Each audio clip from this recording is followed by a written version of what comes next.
But that's what he did, because he was convinced of knowing, that God was wanting to face the sin of the people, and what he was setting up and speaking, and honored God and all of that.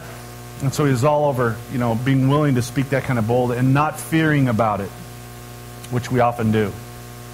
Even as parents, it's a belief that, the answer is for us to keep speaking God's truth into a situation, and less concerned about trying to protect all the other stuff. And don't get me wrong, we have a responsibility to, to guard against the stuff. But, when our kids leave the house and go somewhere, God's with them. So we don't have to panic as much in thinking in that moment of us not being there, what might happen.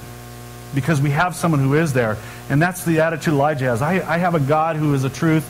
I have no fears about what anything false could do against that God.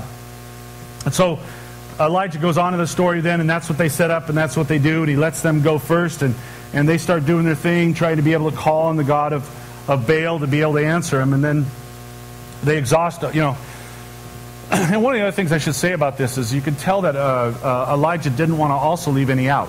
So in other words, he wouldn't want to hear, if we'd have done this on Mount Carmel, it might have been different. He didn't want to hear him say, Luke, or, Bruce, the other false prophet, he didn't make it today, but if Bruce is there, he always calls on Baal. Baal listens to Bruce. He wanted, you get them all here. I don't want any excuses. He didn't want to hear him say, you got the bigger bull, so, He didn't want any of that. He wanted them to exhaust all options that they could not come to him and say, but. And that's kind of what we do sometimes. Sometimes people need to exhaust their options. You can go to them and say, you ought to know Jesus, you ought to follow Jesus, but they're like, but, and sometimes they have to exhaust those before they finally pay attention. And that's what Elijah did. And so verse 29 or 27, after this is going on for a while, it says, "At noon Elijah began to taunt them. 'Shout louder,' he said. 'Surely he is a God. Perhaps he's in deep thought or busy or traveling.'" In fact, in other translations, the word busy means relieving himself. So I think, he's a God who's got to, use the restroom. Or traveling. Maybe he's asleep or must be awakened. So they shouted louder and they slashed themselves with swords and spears, and as was their custom, until their blood flowed. Midday passed. They continued their frantic prophesying until the time for the evening sacrifice. But there was no response. No one answered. No one paid attention. And so then Elijah steps up. He goes, and it says in the story then that he restores an old altar there that had been basically torn down, an altar of God. So it happened to be Mount Carmel at one time was a mountain of God. He put in 12 stones, which ticked off Israel, because it's the 12 tribes, not just the 10 tribes, not just the 2 tribes, but they're all God's people. So he brought it together, recognizing one God, one people in that.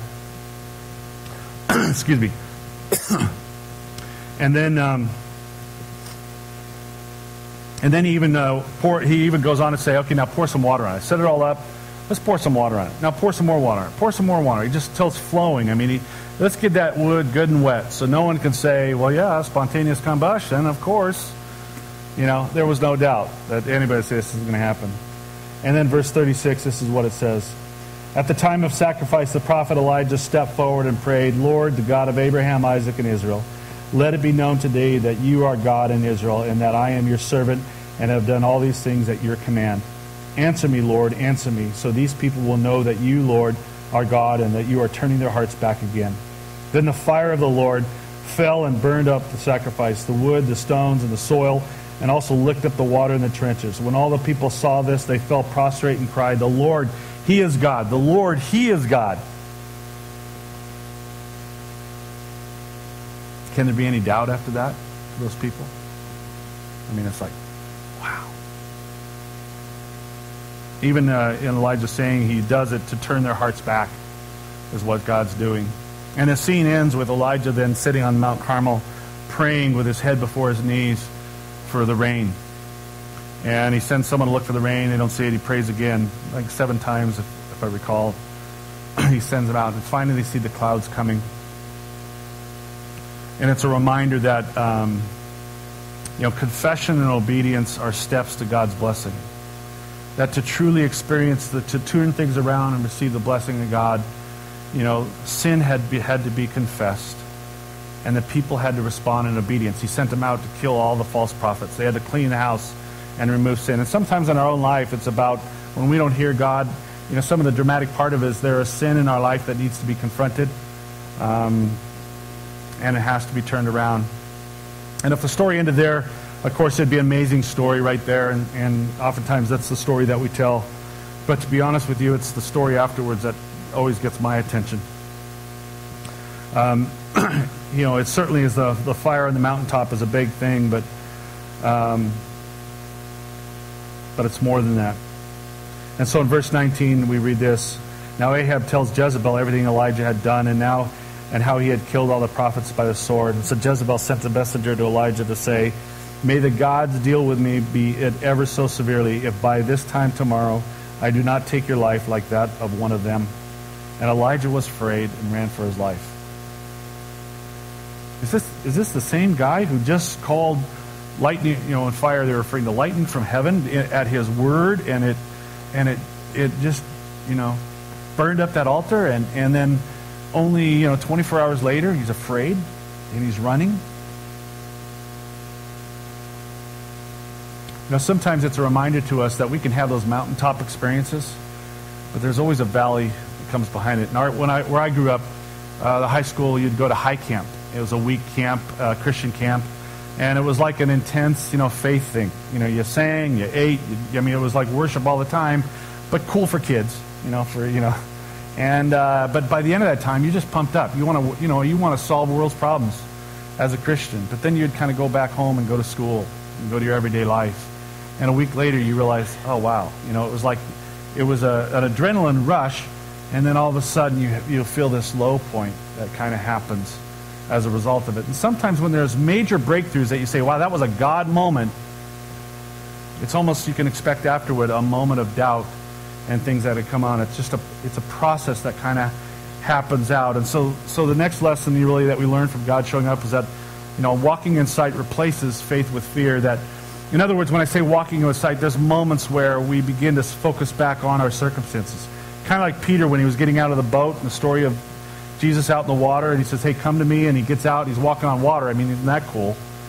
But then he notices the storm and he starts to sink. That's kind of what's happening with Elijah here. He had this great, walking on water moment, or let's use his example, fire down from heaven moment, and then he focuses on himself and his own situation.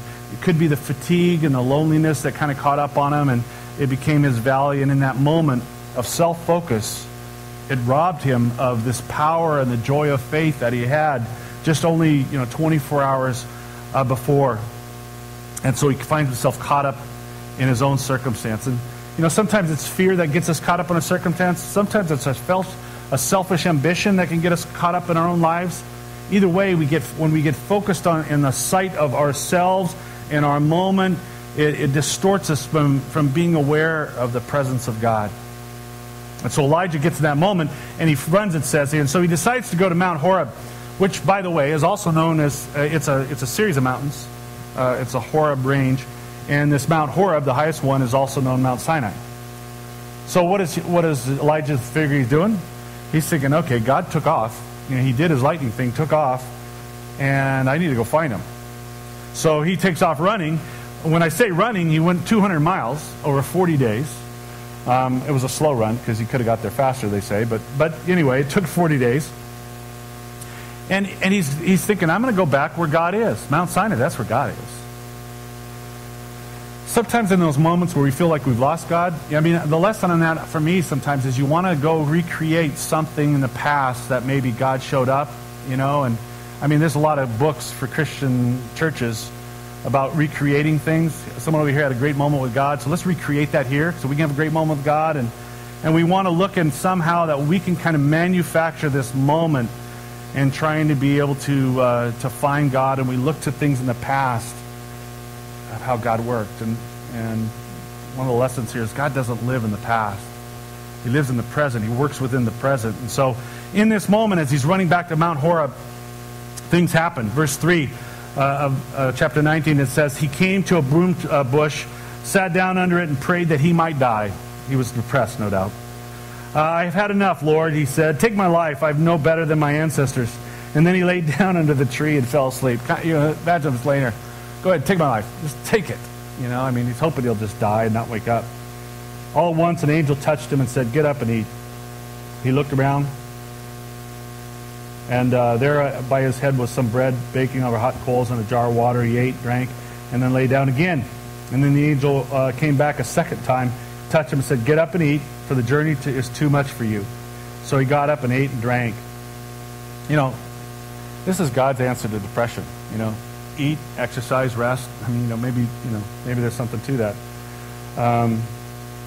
And so it says he got up, he ate and drank, and he was strengthened by the food. He traveled 40 days and 40 nights until he reached Horeb, the mountain of God. There he went into a cave and spent the night. This is just an aside, and I don't really have time for asides, but there's 40 days, there's connections between this and both Jesus in the 40 days and 40 nights in temptation, and Moses was up on the mountain of God for 40 days. God likes the number 40. And so there's definitely connections between Elijah and Moses and Jesus that kind of is feeding into this whole story. But anyway, he heads there, and he heads to this cave. And then, if that was the ending, that he went off in some cave there and just hung out, that would be a sad ending. If it was a high ending, that would be a sad ending, but it didn't end there either. God revealed himself to Elijah in that moment. And so verse 9, it says this, and then the word of the Lord came to him, what are you doing here, Elijah? Obviously God knew he was there, but he replied, I have been very zealous for the Lord, God Almighty. The Israelites have rejected your covenant, torn down your altars, and put your prophets to death with the sword. I'm the only one left, and now they are trying to kill me too. He doesn't even mention in there, but by the way, we did kill 450 prophets, and people repented, and none of that's mentioned. Isn't that what the way depression is? We tend to forget the good things. We're just focused on the bad things. And so the Lord said, get out and stand on the mountain in the presence of the Lord, for the Lord is about to pass by. Again, something he said to Moses, God did. And then a great and powerful wind tore the mountains apart and shattered the rocks before the Lord, but the Lord wasn't in the wind. After the wind there was an earthquake, but the Lord was not in the earthquake. After the earthquake came a fire, but the Lord was not in the fire. And after the fire came a gentle whisper. When Elijah heard it, he pulled his cloak over his face and went out and stood at the mountain of the cave. And then a voice said to him, again, what are you doing here, Elijah? I find this interesting because, it's just where Elijah was. Because it's not like, okay, he gets this. He says, I've been zealous for the Lord, God Almighty. The Israelites have rejected your covenant, torn down your altars, and put your prophets to death with the sword. I am the only one left, and now they're trying to kill me. Did you not hear me the first time, God? And the Lord said to him, go back to the way you came and go to the desert of Damascus. And then he gives him instruction along the way of what he needs to be able to do. God didn't call, Elijah didn't go to Mount Horeb because that's what God called him to do. He took the plan on his own at the moment of that fear and stuff and went and did his own thing. He went searching for God, out of desperation, out of depression, out of fear. But the beauty of this is God was willing to meet him where he's at. It's not like, sometimes we don't know where God is and we're doing our thing and it's probably not even the right thing in those situations. And it's not like God says, in other words, we got to find our way back to where we were, and then God will say, okay, where were you? Now let's continue on. Here he went 200 miles, 40 days, off in another direction, and God, being God, was willing to go and meet Elijah where he was at to speak to him. And sometimes in the presence of God, in those despairing and fearful moments, it's the awareness of the fact that God is willing to go where we're at and speak to us. But in this story, God is saying, look, I'm not speaking to you in the fire and the earthquakes and all that. I'm speaking to you in this whisper. To understand, that's how God prefers to speak to us. You can understand in a whisper, it's almost like the intimacy that comes with that. That it's a God who says, I don't want to turn up the volume and make it clear. I do that at times, God does. Gets our attention, and he needs to. But there's a sense of relationship and community and love that exists when you can be with someone and whisper to them and they hear you.